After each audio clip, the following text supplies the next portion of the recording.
जी आए नूं प्यारे विद्यार्थियों, 9th क्लास दी साइंस दी बुक दा चैप्टर नंबर 6 टिश्यूज़। इस चैप्टर दे नोट्स नूं कंटिन्यू करदे होए आओ करिए नोट्स टिश्यूज़ पार्ट 3 ते इहदे विच असीं सिखांगे epidermis, cork, stomata, guard cells, transpiration ते एक दो छोटियां होर गल्लां ने ਉਹਦੇ बारे भी असीं जानकारी हासिल करांगे। So be ready with your notebook and pen ਤੇ ਨੋਟਸ ਨੂੰ ਕਾਪੀ ਡਾਊਨ ਕਰ ਲਓ ਤੇ ਬਾਅਦ ਚੋਂ ਆਪਣੇ ਆਪ ਲਿਖਣ ਦਾ ਅਭਿਆਸ ਵੀ ਕਰਨਾ ਹੈ। ਤੇ ਇਸੇ ਚੈਨਲ ਦੇ ਉੱਤੇ 9th ਕਲਾਸ ਦੀਆਂ 3 ਪਲੇਲਿਸਟਾਂ ਹੋ ਰਹੀਆਂ। ਇੱਕ ਹੈਗੀ 9th ਮੈਥ, ਜਿਹਦੇ ਵਿੱਚ ਮੈਥ ਦੀ ਪੂਰੀ ਨੋਟਬੁੱਕ ਸੋਲਵ ਕਰਕੇ ਪਾ ਦਿੱਤੀ ਗਈ ਹੈ। ਦੂਸਰੀ ਪਲੇਲਿਸਟ ਹੈ 9th ਮੈਥ ਨੋਟਸ, ਜਿਹਦੇ ਵਿੱਚ ਜੋ ਮੈਥ ਦੀ ਸ਼ਬਦਾਵਲੀ ਹੈ, ਮੈਥਮੈਟੀਕਲ ਟਰਮਸ ਦੀਆਂ ਪਰਿਭਾਸ਼ਾਵਾਂ ਤੇ ਸਿਧਾਂਤ ਕਨਸੈਪਟਸ ਉਹਨਾਂ ਨੂੰ ਸਮਝਾਇਆ ਗਿਆ। ਉਹਨਾਂ ਵੀਡੀਓਜ਼ ਨੂੰ ਦੇਖ ਸੁਣ ਕੇ ਤੁਹਾਡੇ ਲਈ ਸਵਾਲ ਕਰਨੇ ਤੇ ਸਮਝਣੇ ਬੜੇ ਸੌਖੇ ਹੋ ਜਾਣਗੇ। ਤੇ ਤੀਸਰੀ ਪਲੇਲਿਸਟ ਹੈ 9th ਇੰਗਲਿਸ਼ MCB, ਤੇ ਉਹ ਇੰਗਲਿਸ਼ ਦੇ ਲੈਸਨਸ ਨੂੰ ਰੀਡਿੰਗ ਕਰਕੇ ਉਹਦਾ ਉਚਾਰਨ, ਐਕਸਪਲੇਨੇਸ਼ਨ, ਟ੍ਰਾਂਸਲੇਸ਼ਨ ਤੇ ਵੋਕੈਬਲਰੀ, ਕੰਪਰੀਹੈਂਸ਼ਨ ਤੇ ਗ੍ਰਾਮਰ ਦੀ ਐਕਸਰਸਾਈਜ਼ਸ ਨੂੰ ਵੀ ਹੱਲ ਕਰਕੇ ਪਾਇਆ ਗਿਆ। ਸੋ ਤੁਸੀਂ ਉਹਨਾਂ ਦਾ ਬੈਨੀਫਿਟ ਵੀ ਲੈ ਸਕਦੇ ਹੋ। ਸੋ ਆਓ ਸ਼ੁਰੂ ਕਰੀਏ। ਐਪੀਡਰਮਿਸ ਕੀ ਹੁੰਦਾ ਹੈ? ਦੀ ਆਊਟਰ ਮੋਸਟ, ਸਭ ਤੋਂ ਬਾਹਰ ਵਾਲੀ ਲੇਅਰ, ਪਰਤ of cells in a plant is called epidermis. So outermost ਜਿਹੜੀ ਲੇਅਰ ਹੈ ਸੈਲਸ ਦੀ, ਉਹਨੂੰ ਕਿਹਾ ਜਾਂਦਾ ਐਪੀਡਰਮਿਸ। The entire surface of a plant has an outer covering epidermis. Plant ਦੀ ਸਾਰੇ ਸਰਫੇਸ ਦੇ ਉੱਤੇ ਆਊਟਰ ਕਵਰਿੰਗ ਹੁੰਦੀ ਹੈ, ਜਿਹਨੂੰ ਐਪੀਡਰਮਿਸ ਕਿਹਾ ਜਾਂਦਾ ਹੈ। It is usually made of a single layer of cells and protects all the parts of the plant। ਮਤਲਬ ਕਿ ਜਿਹੜੀ ਪਰਤ ਹੈ ਇਹ ਆਪਣੇ ਆਪ ਵਿੱਚ ਸਿਰਫ ਇੱਕ ਪਰਤ ਹੁੰਦੀ ਹੈ ਸੈਲਸ ਦੀ। It is a single layer of cells ਤੇ ਇਹ ਬਚਾ ਕੇ ਰੱਖਦੀ ਹੈ ਪਲਾਂਟ ਨੂੰ, ਪ੍ਰੋਟੈਕਟਸ। ਇਹਦਾ ਮੇਨ ਪਰਪਸ ਇਹ ਹੁੰਦਾ ਹੈ। Since it has a protective role to play, ਕਿਉਂਕਿ ਇਹਦਾ ਜਿਹੜਾ ਰੋਲ ਇਹਦਾ ਹੈ ਪ੍ਰੋਟੈਕਸ਼ਨ ਕਰਨ ਦਾ ਹੈ। Cells of epidermal tissue form a continuous layer, ਮਤਲਬ ਵਿੱਚ ਕੋਈ ਗੈਪ ਨਹੀਂ ਹੁੰਦਾ, ਤਾਂ ਹੀ ਤੇ ਪ੍ਰੋਟੈਕਸ਼ਨ ਹੋਏਗਾ ਨਾ। ਜਿਵੇਂ ਅਸੀਂ ਕੋਈ ਕੰਧ ਕਰਦੇ ਹਾਂ ਤੇ ਕੰਧ ਵਿੱਚ ਕੋਈ ਉਹ ਖਾਲੀ ਸਥਾਨ ਨਹੀਂ ਰਹਿਣਾ ਚਾਹੀਦਾ, ਖਾਲੀ ਥਾਂ ਨਹੀਂ ਰਹਿਣੀ ਚਾਹੀਦੀ ਜਿਹਦੇ ਵਿੱਚੋਂ ਕੋਈ ਚੀਜ਼ ਨਿਕਲ ਕੇ ਆ ਸਕੇ। So since it has a protective role to play, cells of epidermal tissue form a continuous layer, ਇਕਸਾਰ, without intercellular spaces. Intercellular spaces ਦਾ ਮਤਲਬ ਹੁੰਦਾ ਹੈ ਕਿ ਦੋ ਸੈੱਲਾਂ ਦੇ ਵਿਚਕਾਰਲੀ ਥਾਂ, ਕੋਈ ਥਾਂ ਨਹੀਂ ਹੁੰਦੀ। There is no intercellular spaces. Most epidermal cells are relatively flat, ਮਤਲਬ ਕਿ ਇਹਨਾਂ ਦੀ ਸ਼ੇਪ ਜਿਹੜੀ ਫਲੈਟ ਹੁੰਦੀ ਹੈ। And often their outer and side walls are thicker than the inner wall. ਕੁਦਰਤੀ ਤੌਰ ਤੇ ਜਿਹੜੀ ਬਾਹਰਲੀ ਹੈ ਜਿਹਨੇ ਪ੍ਰੋਟੈਕਸ਼ਨ ਦੇਣੀ ਹੈ, ਸੋ ਆਊਟਰ ਲੇਅਰ ਜਿਹੜੀ ਹੈ ਇਹਨਾਂ ਦੀ ਉਹ ਇਨਰ ਵਾਲ ਦੇ ਨਾਲੋਂ ਜ਼ਿਆਦਾ ਮੋਟੀ ਹੁੰਦੀ ਹੈ, ਔਰ ਸਾਈਡ ਵਾਲੀ ਜਿਹੜੀ ਵਾਲ ਹੈਗੀਆਂ ਉਹ ਵੀ ਇਹਦੀਆਂ ਮੋਟੀਆਂ ਹੁੰਦੀਆਂ। ਅੱਗੇ ਦੇਖੀਏ, epidermal cells on the aerial parts. Aerial ਮਾਨੇ ਜੋ ਹਵਾ ਵਿੱਚ ਨੇ, ਕਿਉਂਕਿ ਜਿਹੜਾ ਬੂਟਾ ਹੈ ਉਹ ਧਰਤੀ ਦੇ ਥੱਲੇ ਵੀ ਹੁੰਦਾ ਹੈ, ਉਹ 'ਚ ਜੜ੍ਹਾਂ ਹੁੰਦੀਆਂ ਤੇ ਕੋਈ ਤਣੇ ਦਾ ਹਿੱਸਾ ਹੁੰਦਾ ਹੈ। ਸੋ ਏਰੀਅਲ ਪਾਰਟਸ ਮੀਨਸ ਜਿਹੜੇ ਓਪਨ ਹੈਗੇ ਨੇ, ਧਰਤੀ ਤੋਂ ਉੱਪਰਲੇ ਪਾਰਟਸ ਹੈਗੇ ਨੇ। Epidermal cells on the aerial parts of the plant often secrete ਮਾਨੇ ਰਿਲੀਜ਼ ਕਰਦੇ ਨੇ, ਛੱਡਦੇ ਨੇ। ਵੈਕਸੀ ਮਾਨੇ ਹੁੰਦਾ ਹੈ ਜਿੱਦਾਂ ਮਤਲਬ ਕਿ ਮੋਮ ਵਰਗਾ, ਥਿੰਦਿਆਈ ਵਾਲਾ, ਚਿਕਨਾਹਟ ਵਾਲਾ, ਠੀਕ ਹੈ। ਸਿਕਰੀਟ ਅ ਵੈਕਸੀ ਵਾਟਰ ਰੈਜ਼ਿਸਟੈਂਟ ਮਤਲਬ ਜਿਹਦੇ ਵਿੱਚੋਂ ਪਾਣੀ ਨਹੀਂ ਲੰਘ ਸਕਦਾ। ਜਿਵੇਂ ਅਸੀਂ ਤੇਲ ਕਹਿ ਲੈਂਦੇ ਹਾਂ, ਤੇਲ ਔਰ ਪਾਣੀ ਮਿਕਸ ਨਹੀਂ ਹੁੰਦੇ। So water resistant layer on their outer surface. So ਬਾਹਰਲੇ ਜਗ੍ਹਾ ਤੇ ਕੀ ਹੋਏਗਾ, ਜਿਹੜਾ ਏਰੀਅਲ ਪਾਰਟ ਹੈਗਾ ਉਹ ਇੱਕ ਜਿਹੜਾ ਐਪੀਡਰਮਲ ਸੈਲਸ ਹੈਗੇ ਨੇ, ਇਹ ਇੱਕ ਵੈਕਸੀ ਥਿੰਦਿਆਈ ਵਾਲਾ ਸਬਸਟਾਂਸ ਚੀਜ਼ ਛੱਡਦੇ ਨੇ। ਉਹਦੇ ਨਾਲ ਪੂਰਾ ਉੱਤੇ ਇੱਕ ਪਰਤ ਜੰਮ ਜਾਂਦੀ ਹੈ ਤੇ ਉਹਦੇ ਰਾਹੀਂ ਪਾਣੀ ਵੀ ਨਹੀਂ ਆ ਸਕਦਾ। ਇਹਦਾ ਪਰਪਸ ਕੀ ਹੈ? ਦਿਸ ਏਡਸ ਦਾ ਮਤਲਬ ਕਿ this helps in protection against loss of water, ਤਾਂ ਕਿ ਜਿਹੜਾ ਬੂਟੇ ਵਿੱਚ ਪਾਣੀ ਹੈ ਉਹ ਬਚਿਆ ਰਵੇ, ਉਹ ਵੈਪੋਰਾਈਜ਼ ਹੋ ਕੇ ਬਾਹਰ ਨਾ ਜਾਵੇ। ਮਕੈਨੀਕਲ ਇੰਜਰੀ, ਮਤਲਬ ਕੋਈ ਸੱਟ ਫੇਟ ਲੱਗਦਾ, ਜਿੱਦਾਂ ਕੋਈ ਚੀਜ਼ ਹਿੱਟ ਕਰਦੀ ਹੈ ਤੇ ਪਲਾਂਟ ਡੈਮੇਜ ਨਾ ਹੋਵੇ। ਐਂਡ ਇਨਵੇਸ਼ਨ ਬਾਏ ਪੈਰਾਸਿਟਿਕ ਫੰਗਾਈ ਵੀ ਜਿਹਦੇ ਨਾਲ ਬਿਮਾਰੀਆਂ ਲੱਗਦੀਆਂ। ਕੋਈ ਇਹੋ ਜਿਹੇ ਜਿਹੜੇ ਮਾਈਕਰੋਸਕੋਪਿਕ ਜਿਹੜੇ ਆਰਗੇਨਿਜ਼ਮਸ ਹੈਗੇ ਨੇ, ਪੈਰਾਸਾਈਟਿਕ ਹੈਗੇ ਨੇ, ਫੰਗਾਈ ਹੈਗੀ ਹੈ, ਉਹਦੇ ਪਲਾਂਟ ਦੇ ਵਿੱਚ ਐਂਟਰ ਨਾ ਕਰ ਸਕਣ। ਸੋ ਐਪੀਡਰਮਲ ਸੈਲਸ ਆਫ ਦਾ ਰੂਟਸ, ਜੜ੍ਹਾਂ, whose function is water absorption, ਜੜ੍ਹਾਂ ਜਿਨ੍ਹਾਂ ਦਾ ਮੇਨ ਕੰਮ ਹੈ ਕਿ ਪਾਣੀ ਨੂੰ ਸੋਖਣਾ, ਜਿਹੜੇ ਉਹਦੇ ਐਪੀਡਰਮਲ ਸੈਲਸ ਹੈਗੇ ਨੇ, ਦੇ ਕਾਮਨਲੀ ਬੀਅਰ ਲੌਂਗ ਹੇਅਰ ਲਾਈਕ ਪਾਰਟਸ। ਅਸੀਂ ਦੇਖਦੇ ਹਾਂ ਜੜ੍ਹਾਂ ਵਿੱਚ ਨਾ ਨਿੱਕੇ ਨਿੱਕੇ ਰੇਸ਼ੇ ਬਾਹਰ ਨਿਕਲਦੇ ਹੁੰਦੇ ਬਾਲਾਂ ਵਾਂਗ। ਸੋ ਹੇਅਰ ਲਾਈਕ ਪਾਰਟਸ ਹੁੰਦੇ ਨੇ that greatly increase the total absorptive surface area, ਤਾਂ ਕਿ ਜਿੰਨੇ ਜ਼ਿਆਦਾ ਉਹ ਬਾਲਾਂ ਵਰਗੀ ਚੀਜ਼ਾਂ ਬਾਹਰ ਆਉਣਗੀਆਂ, ਖਿਲਰਨਗੀਆਂ, ਜੜ੍ਹਾਂ ਖਿਲਰਦੀਆਂ, ਉਨਾ ਜ਼ਿਆਦਾ ਉਹਨਾਂ ਦਾ ਖੇਤਰਫਲ ਸਰਫੇਸ ਏਰੀਆ ਵਧੇਗਾ, ਤਾਂ ਕਿ ਵੱਧ ਤੋਂ ਵੱਧ ਮਿੱਟੀ ਵਿੱਚੋਂ ਪਾਣੀ ਨੂੰ ਸੋਖ ਸਕਣ। ਠੀਕ ਹੈ। ਅਗਲੀ ਗੱਲ ਆ ਗਈ, ਸਮ ਪਲਾਂਟਸ, ਕੁਝ ਬੂਟੇ living in very dry habitats. Dry habitats ਬੱਚੋ ਜਿੱਥੇ ਨਮੀ ਨਹੀਂ ਹੁੰਦੀ। ਹੈਬੀਟੈਟ ਹੁੰਦਾ ਹੈ ਵਸੇਬਾ। ਡਰਾਈ ਹੈਬੀਟੈਟ ਮਤਲਬ ਕਿ ਸੁੱਕਾ, ਜਿੱਥੇ ਕਿ ਹਵਾ ਸੁੱਕੀ ਹੈ, ਹਵਾ ਵਿੱਚ ਨਮੀ ਨਹੀਂ ਹੈਗੀ। So living in very dry habitats may have a thicker epidermis, ਉਹਨਾਂ ਦੀ ਜੋ ਬਾਹਰੀ ਪਰਤ ਹੈਗੀ ਹੈ ਉਹ ਥੋੜੀ ਮੋਟੀ ਹੁੰਦੀ ਹੈ ਉਹਨਾਂ ਪਲਾਂਟਸ ਨਾਲੋਂ ਜਿਹੜੇ ਕਿ ਨਮੀ ਵਾਲੇ ਇਲਾਕੇ 'ਚ ਹੁੰਦੇ ਨੇ। So as to protect them against water loss, ਤਾਂ ਕਿ ਪਾਣੀ ਜਿਹੜਾ ਥੋੜਾ ਬਹੁਤ ਜਾਂਦਾ ਹੈ ਉਹ ਵੀ ਨਾ ਜਾਵੇ, ਕਿਉਂਕਿ ਸੁੱਕੇ ਥਾਂ ਤੇ ਪਾਣੀ ਦੀ ਘਾਟ ਹੁੰਦੀ ਹੈ।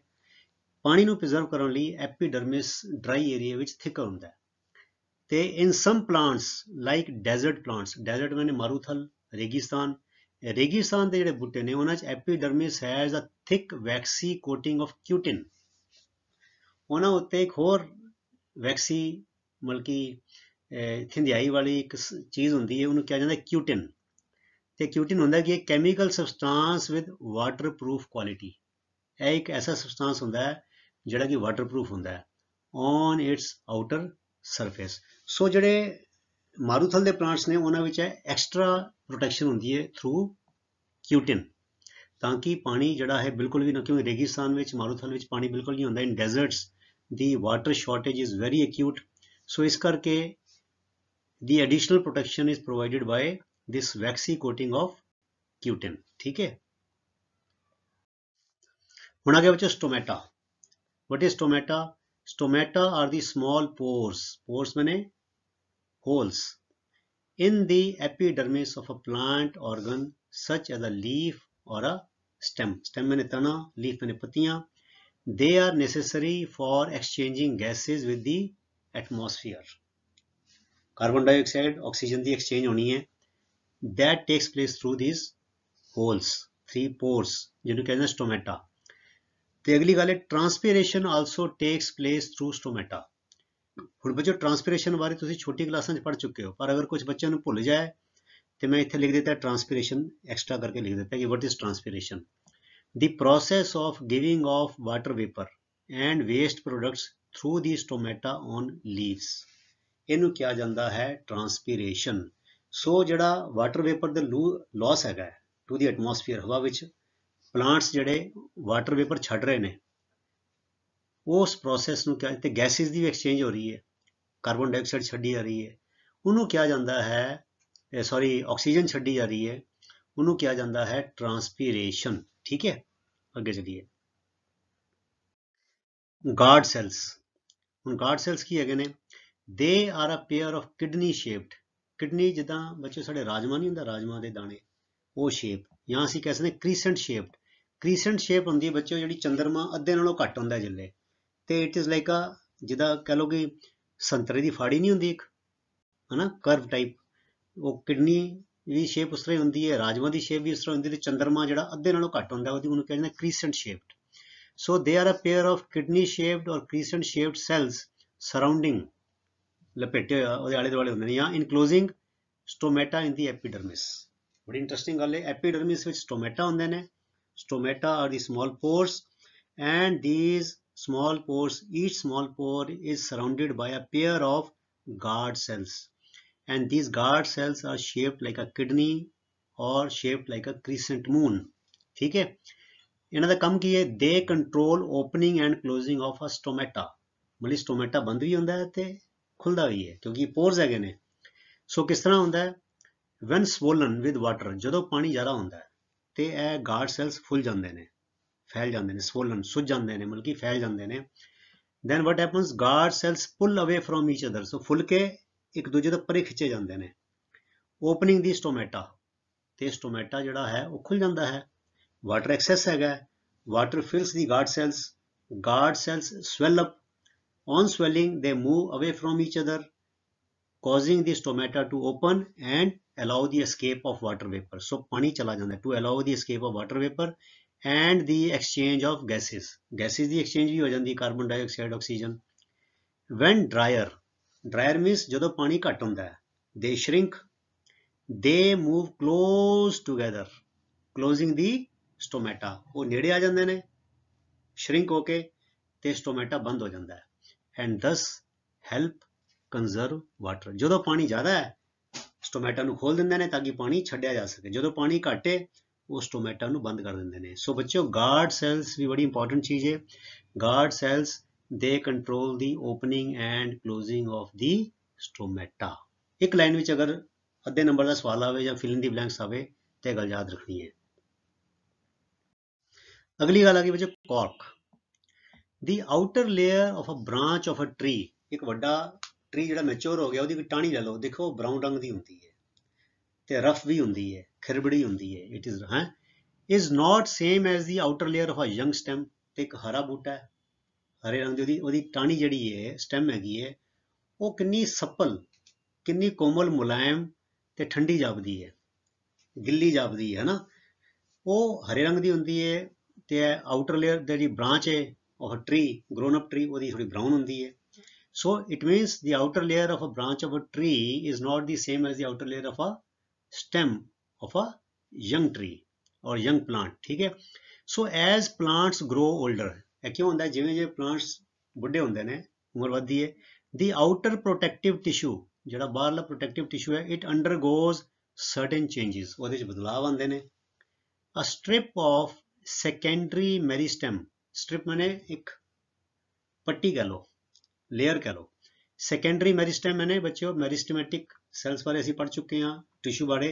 सेकेंडरी मीन्स दूजे नंबर का जो है, बल्कि not the main meristem. Secondary meristem located in the cortex forms layers of cells which constitute the cork. ठीक है. सो बच्चों ਇਹ cork ਜਿੱਦਾਂ ਹੈ, ਦੇਖੋ ਇਦਾਂ ਹੁੰਦਾ ਹੈ, a strip of secondary meristem located in the cortex forms layers of cells which constitute the cork. ठीक है. Cells of cork are dead and are compactly arranged. Compactly माने tightly arranged. Tight एक दूसरे में फंसे होंगे ने. Without intercellular spaces. Intercellular space कोई भी नहीं होता. ठीक है. It means there is no space between these cells. They also have a substance called suberin. Suberin heavy substance है and in their walls that makes them impervious. Impervious means causing the blockage. Impervious मतलब कि जो penetrate ना कर सके to gases and water. Impervious means the gases and water cannot pass through. मतलब पक्की एक जिदा पक्का blockage लगा देंगे ने. ये जिदा substance है suberin. मैं इन्हां दी एक लाइन दी definition तुहानू हुणे अगे दसांगा कि what is the meaning of cortex and what is the meaning of suberin, ताकि गल और क्लियर हो जाएगी. ठीक है. और देखिए cortex, the region of tissue मतलब कि टिश्यू का वो इलाका in a root or stem, यहाँ ते जड़ दे विच या stem तने विच, lying between the epidermis which is the outermost layer and the vascular tissue. ਹੁਣ vascular tissue भी दस दांगे कि ये because ਜਿਹੜੀ ਜਿਹੜੀ term आई जाएगी ना बच्चों ਉਹਦਾ ਮਤਲਬ ਜਾਣਨਾ ਬੜਾ ਜ਼ਰੂਰੀ ਹੈ. ਜੇ ਤੁਹਾਨੂੰ ਸ਼ਬਦ ਦਾ ਜਾਂ ਸ਼ਬਦ ਜੋੜ ਦਾ ਫਰੇਜ਼ ਦਾ ਮਤਲਬ ਨਹੀਂ ਪਤਾ ਲੱਗੇਗਾ ਤੇ ਗੱਲ ਸਮਝ ਨਹੀਂ ਆਏਗੀ. So cortex is the region of tissue in a root or stem lying between the epidermis and the vascular tissue. ਤੇ cortex ਤੋਂ ਹੀ ਬੱਚੋ cork ਬਣਦਾ ਹੈ. ਠੀਕ ਹੈ. ਤੇ suberin ਕੀ ਹੁੰਦਾ ਹੈ? It's a wax like, ਮੋਮ ਵਰਗਾ, ਮੁਲਾਇਮ, ਥਿੰਦਿਆਈ ਵਰਗਾ, ਫੈਟ ਵਰਗਾ, a fatty substance found in the cell walls of a cork. ठीक है. फिर ਇਹ ਮਤਲਬ ਕਿ ਇਹ suberin is a wax like fatty substance ਕਹਿ ਸਕਦੇ ਹਾਂ. ਤੇ vascular tissue ਕੀ ਹੈ ਬੱਚੋ? vascular means like a tube, like a pipe. ठीक है. It is also called conducting tissue. Why it is conducting tissue? Because it conducts water and nutrients. ठीक है. ਲੈ ਕੇ ਜਾਂਦਾ, transport ਕਰਦਾ ਹੈ. It consists mainly of xylem and phloem. ਇਹ ਅਸੀਂ ਅਗਲੇ ਵੀਡੀਓ ਵਿੱਚ ਕਰਾਂਗੇ. xylem and phloem ਹਾਲੇ ਇੰਨਾ ਯਾਦ ਰੱਖ ਲਓ. It conducts water, mineral salts and synthesized means manufactured food substances and provides mechanical support. So ਇਹਦੇ ਦੋ ਕੰਮ ਨੇ, ਇੱਕ ਤੇ mechanical support and ਦੂਜਾ conduction of water, mineral salts and food substances। ਇਹਨੂੰ ਕਿਹਾ ਜਾਂਦਾ vascular tissue ਹੈ। ਅੱਗੇ ਦੁਬਾਰਾ ਫਿਰ ਆਏਗਾ ਅਗਲੇ ਵੀਡੀਓਜ਼ ਵਿੱਚ, ਪਰ ਇਹ ਗੱਲ ਨੂੰ ਨਾਲ ਨਾਲ ਬਿਕੋਜ਼ ਦੇ ਆਰ ਇੰਟਰਕਨੈਕਟਡ ਤੇ ਇਹਨਾਂ ਨੂੰ ਸਮਝੀ ਜਾਣਾ ਨਾਲ ਨਾਲ। ਹੁਣ ਤੁਹਾਨੂੰ ਡਾਇਗਰਾਮ 'ਚ ਦਿਖਾ ਦਵਾਂ ਕੋਰਟੈਕਸ ਕਿੱਥੇ ਹੈਗਾ। ਇਹ ਦੇਖੋ ਬੱਚੇ, ਇੱਥੇ ਬਣਾਇਆ ਨਹੀਂ ਹੋਇਆ। This is the epidermis ਆਊਟਰਮੋਸਟ layer, ਤੇ ਇਹ ਹੈਗਾ ਬੱਚਿਓ ਜਿਹੜਾ ਤੁਹਾਡਾ ਕਹਿੰਦੇ ਨੇ ਵੈਸਕੂਲਰ ਬੰਡਲ। ਇਹਨੂੰ ਕਿਹਾ ਹੈ ਵੈਸਕੂਲਰ ਟਿਸ਼ੂ, ਇਹਨੂੰ ਵੈਸਕੂਲਰ ਬੰਡਲ ਵੀ ਕਿਹਾ ਜਾਂਦਾ। It consist of xylem and phloem. ਠੀਕ ਹੈ, ਇਹ ਦੇਖੋ ਜਿਹੜਾ ਹਰਾ ਪਾਰਟ ਹੈ ਦੈਟ ਇਜ਼ ਫਲੋਏਮ, ਤੇ ਜਿਹੜਾ ਇਹ ਵਾਲਾ ਪਾਰਟ ਹੈ ਦੈਟ ਇਜ਼ ਜ਼ਾਈਲਮ। ਸੋ ਜਿਹੜਾ ਬਰਾਊਨ ਵਾਲਾ ਏਰੀਆ ਦੇਖ ਰਿਹਾ ਦੇਖੋ, ਦਿਸ area between the epidermis and ਇਹਦੇ ਵਿਚਲਾ ਇਲਾਕਾ, ਇਹ this is the vascular bundle. ਇਧਰੋਂ ਸਟਾਰਟ ਹੋ ਜਾਂਦਾ ਹਰੇ ਰੰਗ ਤੋਂ। ਸੋ ਜਿਹੜਾ ਬੱਚੋ ਇਹ ਏਰੀਆ ਹੈ, ਇਹ ਬਰਾਊਨ ਏਰੀਆ ਵਾਲਾ, this is non as cortex which turns into cork। ठीक है, so ऐसी प्यारे विद्यार्थियों, notes part 3 in which we learnt about epidermis, stomata, guard cells, transpiration, ਤੇ briefly about अपना cortex and vascular tissues। so इस chapter ਨੂੰ इसी तरह ਅਸੀਂ ਅੱਗੇ ਅਗਲੇ ਟੌਪਿਕ ਲੈ ਕੇ ਕੰਟੀਨਿਊ ਕਰਾਂਗੇ, ਤੇ ਤੁਸੀਂ ਇसी ਤਰ੍ਹਾਂ ਮਿਹਨਤ ਨਾਲ ਰੈਗੂਲਰਿਟੀ ਦੇ ਨਾਲ ਆਪਣੀ ਪੜ੍ਹਾਈ ਕਰੀ ਚਲੋ ਅੱਗੇ। ਅਗਲੇ ਵੀਡੀਓਜ਼ ਤੱਕ ਲਈ ਗੁੱਡ ਬਾਏ।